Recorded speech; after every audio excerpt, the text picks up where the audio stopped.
بسم اللہ الرحمن الرحیم۔ حقیقی مومن حافظ ابوالقاسم طبرانی نے اپنی سند سے صحابی رسول حضرت جریر بن عبداللہ کا ایک بصیرت افروز قصہ نقل کیا ہے کہ ایک دفعہ حضرت جریر نے اپنے غلام کو ایک گھوڑا خرید لانے کا حکم دیا۔ وہ 300 درہم میں گھوڑا خرید لایا اور گھوڑے کے مالک کو رقم دلوانے کے لیے ساتھ لے آیا۔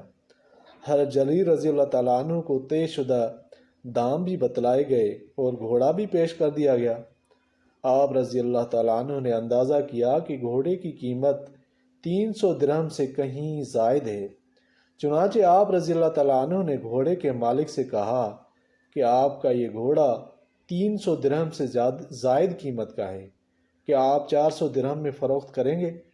اس نے جواب دیا، جیسے آپ کی مرضی۔ پھر فرمایا، آپ کے گھوڑے کی قیمت 400 درہم سے بھی زائد ہے، کیا آپ 500 درہم میں بیچیں گے؟ اس نے کہا کہ میں راضی ہوں۔